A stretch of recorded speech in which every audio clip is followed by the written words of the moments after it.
Hello and welcome to Scrapping on the Fly. My name is Kristen and I am here with a bit of a mashup. I am creating a layout for Courageously Crafting, as well as Follow a Sketch February and Stash Dive Tuesday. I figured I could combine these three and bring you a layout based on a sketch from the Follow Sketch February, which is through Scrapping Reflections. And this sketch is by Nadine Karen Design. And I also thought that I could bring in some of my Courageously Crafting scrapbooking through the hard stuff. And that would be because I'm documenting these pictures of my dad. Today is February the 7th, and that is his birthday. So I usually will honor him by doing that. So I have these three different pictures of our beach trip in 2016. And they are some of my favorite pictures, especially that one right there. And so I'm also doing Stash Dive.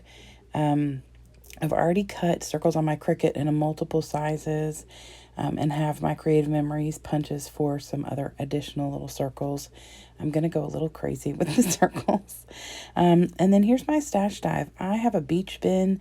It's like an iris case that's full of papers and embellishments that I use to document the beach because we go every year. And these are some loosey-goosey stickers and embellishments that are left over from something I've either cut out on my Cricut and didn't use, or little pieces of embellishments that got cut off of a package, and this is just what's left over. And then I have a couple of embellishments from our collections that I thought I would use to add a little extra here and there. Obviously sticking with the circular feel for the most part. So I'm not sure. I think these are mostly reasonably new, so they're not necessarily old stash, but most of those other things that are cut into little pieces are old. So I am hoping to use a lot of these scraps. And then I have these 4 inks that I'm going to use, and that doesn't reflect on this sketch, but I'm going to add those in there. And then I'm going to put it all on this solid white cardstock, and I will end up pulling in a paper to mat that on because the sketch does reflect that it is a matted layout. So I'm excited to try and get this layout created and a little tentative to document the pictures, but that is why I'm here. So I have my papers, I have my embellishments, my mixed media, my pictures, and of course this really cool sketch by Nadine Karen Design. So let's see how this goes. So first things first, I have my 12 by 12 white cardstock, and at this point I'm not thinking about matting my layout. Normally if I'm going to splatter, I'll do that after I trim. And so the colors that I'm using, I start with Mermaid Lagoon, which of course is an appropriate color for documenting beach pictures. And then I get out the blueprint sketch. Look, there it is, all over my hand. It's still there, and I've scrubbed my hands. But I guess when I shook it up, maybe it wasn't closed all the way, or there was some in the thing. I don't know. And then after that, I pull out a Diane Reevely Shimmer Spray in London Blue. And I finish it all off with a Distressed Mica Stain by Tim Holtz Winter Frost. I just wanted to add a few different shades of blue, since it's really, other than a couple of the embellishments, a monochrome layout.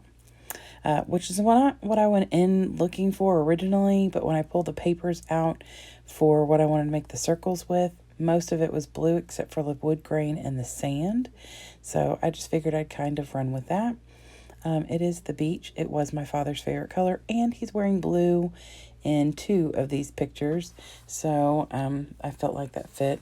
So I just kind of lay out these circles to see kind of where I want to put them. I am, of course, not going to leave them there. I take them all off and then put my pictures down first and then start doing the tucking. But first I'm going to gut this paper so that I can mat my pictures in this same dark blue. And this is from a Bella Boulevard, I think it's Island Escape. And I have this collection and not a whole lot left of it. Some embellishments, but none that fit this. So I went ahead and put the rest of it back and just used that one paper. So then I've got all these circles here that I'm going to tuck. Now I have matted my pictures and I have put one little slip of adhesive behind there so that they stay put, but that I can tuck everywhere. So while I'm tucking the circles, I will just touch on when I do these courageously crafting, scrapbooking through the hard times layouts, I usually just kind of encourage anybody who has some hard times that they have not documented, which I would assume is most of us, because we're always looking to document the fun times, the good times, the happy memories, because that's what we really want to remember and focus on. But I think that it's so important to document the hard stuff, and sometimes the hard stuff's not a bad memory. Like, this is amazing memories for me. In 2016, when we went to the beach, my grandmother, who at the time was like 91 or about to turn 91, made jokes about how she would go with us in her bikini and all that. And so I took her a picture of her that I loved, made it big in color, and laminated it. And we took pictures the entire time with Flat Grandma. And so then I would take the pictures and I would post them on Facebook and let my grandmother know where she was and what she was doing. And she got to experience our trip with us, which was so much fun. I put her in a bathing suit. We buried her in the sand. We took her to the outlet mall. I mean, she went everywhere. I have a scrapbook that I made for her of her adventures, which I, of course, have now since she's gone. So this is almost a double whammy with the sad stuff, but the memories are wonderful. So, it's one of those things where it makes me smile and it makes me emotional to document the pictures, but, it's important and it's part of my story, and I would not be where I am today without my dad, for sure. So I just want to honor that and document these pictures, especially since, like I said, today, not the day I'm creating this, because I'm creating this a few days early, but the day this goes live will be my dad's birthday, and he would have been 78 this year. So it's been almost 5 years since we lost him, which is absolutely shocking to me. I can't believe that. So, anyway, back to the layout. I have taken all those extra little loosey-goosey embellishments that I had and just put them in different places on the layout. That's not reflected in this sketch, and I have way more circles than they do in the sketch. And I think my pictures are probably a little bit bigger, but I wasn't trimming them any more than this.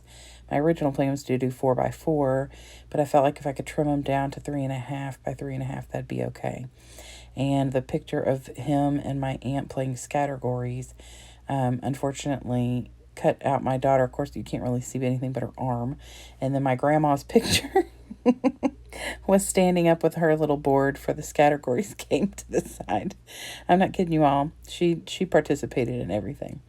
So I did pull out some word phrases from Tim Holtz and put things in here like collect beautiful moments, live simply, give generously, love you, and put those down. And then just added all the other little things like that. The fish and the dolphin at the bottom were things that I think I cut out for something in the past and either cut too many or didn't end up wanting or using. That little sandcastle at the top, right above my dad's pictures, another one of those things that I think I cut too many of them out.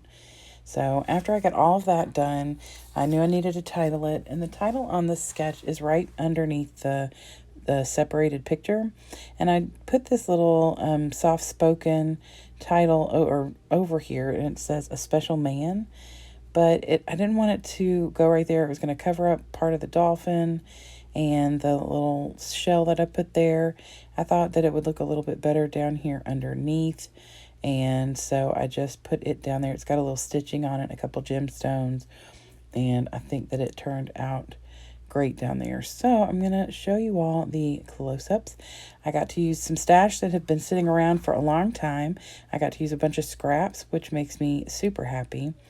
And most importantly, I got to document a moment and a person who means the world to me, which is very important. And so I love the way this turned out. I am thrilled that it worked the way that it did, especially when it started off kind of rough, not spilling, but getting blue ink all over my hands.